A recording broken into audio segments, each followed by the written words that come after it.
دوستوں، سب سے زیادہ بے حیا قوم لوط علیہ السلام کی قوم تھی۔ یہ عورتوں کو چھوڑ کر مردوں میں دلچسپی رکھتے تھے۔ خاص کر مسافروں میں سے کوئی خوبصورت لڑکا ہوتا تو یہ لوگ اسے اپنا شکار بنا لیتے۔ اہل سدوم اپنی روزمرہ کی زندگی میں سخت ظالم، دھوکے باز اور بد معاملہ تھے۔ کوئی مسافر ان کے علاقے سے بخیریت نہیں گزر سکتا تھا۔ کوئی غریب ان کی بستیوں سے روٹی کا ایک ٹکڑا نہ پا سکتا تھا۔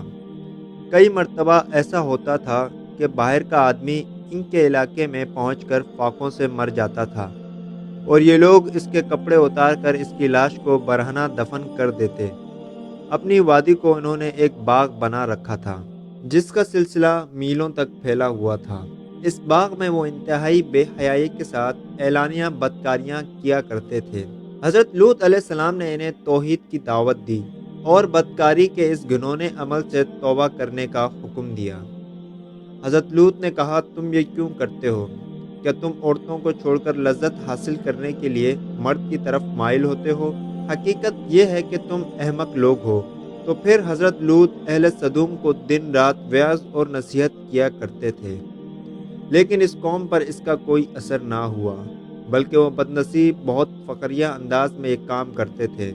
انہیں حضرت لوط کا سمجھانا بھی برا لگتا تھا، لہٰذا انہوں نے صاف صاف کہہ دیا، اگر تم ہمیں اس طرح برا بھلا کہتے رہے اور ہمارے کاموں میں مداخلت کرتے رہے تو ہم تمہیں اپنے شہر سے نکال دیں گے۔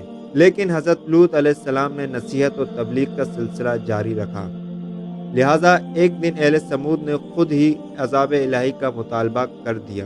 اللہ تعالیٰ نے اب تک ان کے اس بدترین عمل فحاشی اور بدکاری کے باوجود ڈھیل دے رکھی تھی، لیکن جب انہوں نے حضرت لوط علیہ السلام سے ایک دن کہا کہ اگر تم سچے ہو تو ہم پر عذاب لے آؤ، لہٰذا ان پر عذاب الہی کا فیصلہ ہو گیا۔ اللہ نے اپنے خاص فرشتوں کو دنیا کی طرف روانہ کیا۔ یہ فرشتے دراصل حضرت میکائیل اور حضرت جبرائیل علیہ السلام تھے۔ پھر یہ فرشتے حضرت لوط علیہ السلام کے گھر تشریف لے آئے۔ حضرت لوط علیہ السلام نے جب ان خوبصورت نوعمر لڑکوں کو دیکھا تو سخت گھبراہٹ اور پریشانی میں مبتلا ہو گئے۔ انہیں یہ خطرہ محسوس ہونے لگا کہ اگر ان کی قوم کے لوگوں نے انہیں دیکھ لیا تو نہ جانے وہ ان کے ساتھ کیا سلوک کریں گے۔ حضرت لوط کی بیوی کا نام وائلہ تھا۔ اس نے آپ پر ایمان نہیں لایا تھا اور وہ دراصل منافقہ تھی۔ وہ کافروں کے ساتھ تھی، لہٰذا اس نے جا کر اہل سدوم کو یہ خبر دے دی کہ لوط کے گھر دو نوجوان لڑکے مہمان ٹھہرے ہوئے ہیں۔ یہ سن کر بستی والے دوڑتے ہوئے حضرت لوط کے گھر پہنچے۔ آپ نے کہا، یہ جو میری قوم کی لڑکیاں ہیں یہ تمہارے لیے جائز اور پاک ہیں، مجھے میرے مہمانوں کے سامنے رسوا نہ کرو۔ کیا تم میں سے کوئی بھی شائستہ آدمی نہیں؟ حضرت لوط علیہ السلام کی بات سن کر وہ لوگ بولے، تم بخوبی واقف ہو کہ ہمیں تمہاری بیٹیوں سے کوئی حاجت نہیں، اور جو ہماری اصل چاہت ہے اس سے تم بخوبی واقف ہو۔ قوم لوط کے اس شرمسار جواب سے اندازہ لگایا جا سکتا ہے کہ وہ فعل بد میں کس حد تک مبتلا ہو چکے تھے۔ جب حضرت لوط علیہ السلام کی قوم ان کے گھر کی طرف دوڑتی ہوئی آئی تو حضرت لوط نے گھر کے دروازے بند کر دیے۔ ان بدکار لوگوں نے آپ کے گھر کا گھیراؤ کیا ہوا تھا اور ان میں سے کچھ گھر کے دیوار پر بھی چڑھنے کی کوشش کر رہے تھے۔ حضرت لوط علیہ السلام اپنے مہمانوں کی عزت کے خیال سے بہت زیادہ گھبرائے ہوئے تھے۔ فرشتے یہ سب منظر دیکھ رہے تھے۔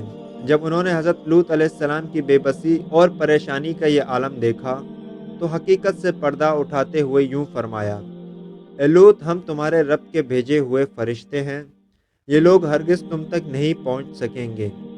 ابھی کچھ رات باقی ہے تو آپ اپنے گھر والوں کو لے کر چل دو اور تم میں سے کوئی شخص پیچھے مڑ کر نہ دیکھے۔ اہل سدوم حضرت لوط علیہ السلام کے گھر کا دروازہ توڑنے پر بضد تھے کہ حضرت جبرائیل علیہ السلام نے گھر سے باہر نکل کر اپنے پر کا ایک کونا انہیں مارا، جس سے ان کی آنکھوں کے ڈھیلے باہر نکل آئے اور بصارت ظاہر ہو گئی۔ یہ خاص عذاب ان لوگوں کو پہنچا جو حضرت لوط کے پاس بدنیتی سے آئے تھے۔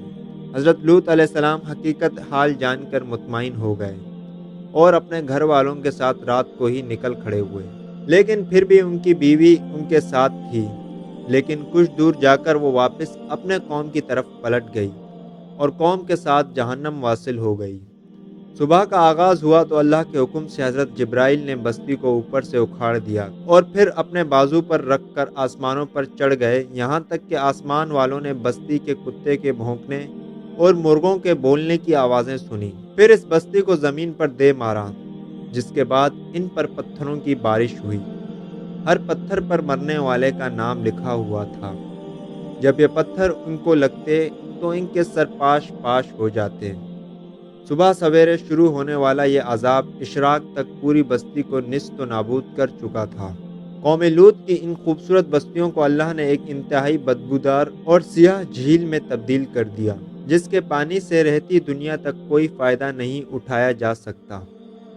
سمندر کے اس حصے میں کوئی جاندار مچھلی، مینڈک وغیرہ زندہ نہیں رہ سکتے، اس لیے اسے ڈیڈ سی یعنی بحر مردار بھی کہا جاتا ہے، جو اسرائیل اور اردن کے درمیان واقع ہے۔ ماہرین آثار نے 10 سالوں کی تحقیق و جستجو کے بعد اس تباہ شدہ شہر کو دریافت کیا تھا۔ تحقیقات سے پتہ چلا تھا کہ اس شہر میں زندگی بالکل ختم ہو چکی ہے۔ شہر کے راستے اور کھنڈرات کو دیکھ کر آرکیولوجسٹ نے یہ اندازہ لگایا کہ جب یہ شہر تباہ ہوا تو اس وقت لوگ روزمرہ کے معاملات اور کاموں میں مشغول تھے اور یہاں زندگی اچانک ختم ہو گئی تھی۔ اہل سدوم جنہیں پتھر بنا دیا گیا تھا، ان کے بت ابھی تک بحیرہ مردار کے پاس موجود ہیں، جو لوگوں کے لیے ایک عبرت ہے۔ آج یورپی ممالک میں انسانی آزادی کے نام پر اس بدکاری کی اجازت دی جاتی ہے اور اس فحش عمل کو باعث فخر سمجھا جاتا ہے۔ روایتوں کے مطابق ایک مرتبہ حضرت سلیمان علیہ السلام نے شیطان سے پوچھا کہ اللہ کے نزدیک سب سے بدترین عمل کیا ہے؟ ابلیس بولا، جب مرد مرد سے بدفعلی کرے اور عورت عورت سے خواہش پوری کرے۔